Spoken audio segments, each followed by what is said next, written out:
Assalamualaikum warahmatullahi wabarakatuh. Bismillahirrahmanirrahim. Anak-anak, sekarang materi kita tentang pencatatan persediaan. Persediaan terdiri atas 3 jenis. 1. Persediaan barang mentah. 2.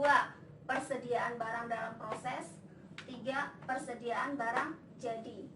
Apa itu yang dimaksud dengan persediaan barang mentah? Persediaan barang mentah adalah barang-barang yang digunakan dalam proses produksi. Sedangkan persediaan barang dalam proses adalah barang-barang hasil keluaran tiap-tiap bagian dalam proses produksi. Sedangkan persediaan barang jadi adalah barang-barang hasil produksi yang siap untuk dijual. Pada perusahaan dagang hanya memiliki atau tersedia barang jadi saja. Sedangkan pada perusahaan manufaktur yaitu tersedia 3 jenis barang di atas, antara lain barang mentah, barang dalam proses produksi, dan barang jadi. Pada pencatatan persediaan barang dagang, pada pencatatan persediaan barang menggunakan 2 sistem, yaitu sistem perpetual dan sistem periodik atau biasa disebut juga dengan sistem fisik. Apa itu sistem perpetual? Yaitu pencatatan dilakukan setiap terjadinya transaksi, baik pembelian maupun penjualan. Sedangkan sistem periodik atau fisik yaitu pencatatan persediaan dihitung pada akhir periode akuntansi saja.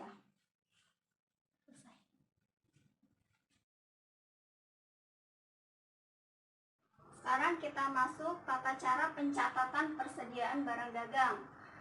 Pada pencatatan persediaan kita menggunakan 2 metode yaitu atau 2 sistem perpetual dan sistem periodik atau fisik. Di mana sistem perpetual itu setiap persediaan barang, setiap ada transaksi langsung dicatat, sedangkan sistem periodik tidak, di akhir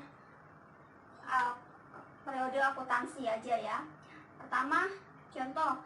Ini bentuk-bentuk jenis transaksi pembelian secara kredit. Apabila transaksi secara kredit, maka bentuk jurnalnya seperti ini: persediaan barang dagang pada utang dagang masing-masing berapa. Sedangkan pada sistem periodik atau fisik dilakukan pencatatannya bukan persediaan barang dagang, tapi pembelian pada utang dagang. Karena ini pembeliannya secara kredit, maka kita tulis utang dagang. Kalau secara tunai berarti kas, kayak gitu ya. Nah, yang kedua ada retur pembelian. Retur pembelian itu barang yang sudah kita beli tapi kita kembalikan, gitu ya.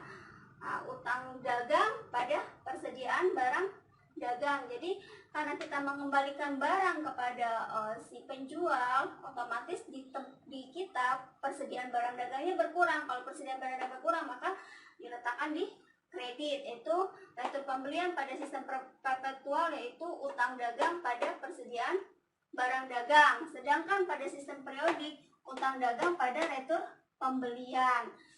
Transaksi yang ketiga, potongan pembelian.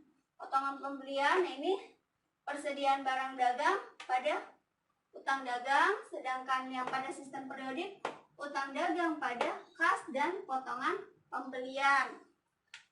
Nomor 4 yaitu penjualan secara kredit. Ini ada 2 pencatatan. Mencatat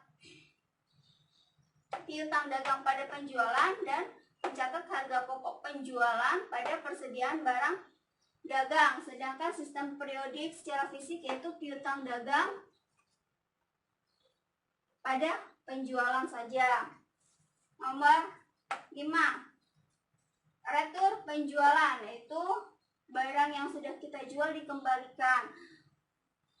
Retur pada sistem perpetual penulisannya ada retur penjualan pada piutang dagang dan persediaan barang dagang pada harga pokok penjualan. Sedangkan pada sistem periodik itu penulisannya, jurnalnya adalah retur penjualan pada piutang dagang saja. Lalu yang ke-6, ini contoh yang ke-6 ya, potongan penjualan. Pada sistem perpetual, potongan penjualan jurnalnya kas, potongan potongan penjualan pada piutang dagang di kredit. Pas sama potongan penjualannya di debit ya. Sedangkan pada sistem periodik sama, pas potongan penjualan dan piutang dagang. Demikian, nanti Ibu biar lebih jelas diberikan contohnya. Ini dicatat dulu. Terima kasih.